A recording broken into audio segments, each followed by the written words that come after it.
Hello friends, I am back to my channel. আমি আবারও চলে এসেছি তোমাদের মাঝে একটি নতুন ভিডিও নিয়ে। তো আজকে আমি বাড়িতে কিভাবে ঘিটা তৈরি করলাম সেই বিষয়টি তোমাদের মাঝে শেয়ার করার জন্য আজকের এই ভিডিওটি।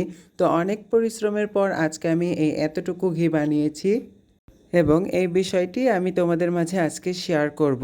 তোমরা আমার এই ভিডিওটি দেখার পর অনেক সহজেই ঘিয়ের রেসিপিটা বানাতে পারবে বা ঘি তৈরি করতে পারবে।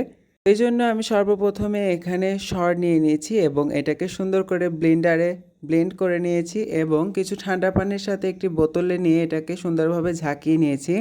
এখন এই ঝাঁকানো পানি এবং সরগুলো সুন্দরভাবে একটি গামলাতে ঢেলে নিতে হবে। আপনারা দেখতেই পাচ্ছেন এখানে ননিগুলো তৈরি হয়ে গেছে। এখন আমি হাতের সাহায্যে সুন্দরভাবে এই ননিগুলোকে ছেঁকে একটি পাত্রে নেব, যেই পাত্রে আমি ঘিটা তৈরি করব। তো এখন এই ননিগুলো জাল দিলেই আজকের ঘিটা তৈরি হয়ে যাবে। তো আমি চুলাতে বসিয়ে দিয়েছি, দেখতেই পাচ্ছেন ঘিগুলো সাইড দিয়ে উঠে যাচ্ছে। একটু পর এটাতে একটা বলক আসবে।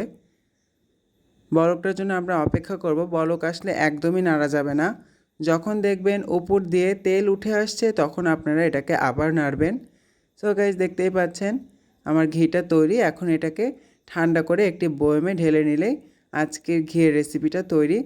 অবশ্যই আপনারা এটা বাসায় ট্রাই করবেন এবং কেমন হয়েছে কমেন্টের মাধ্যমে জানাবেন। দেখা হচ্ছে নেক্সট ভিডিওতে।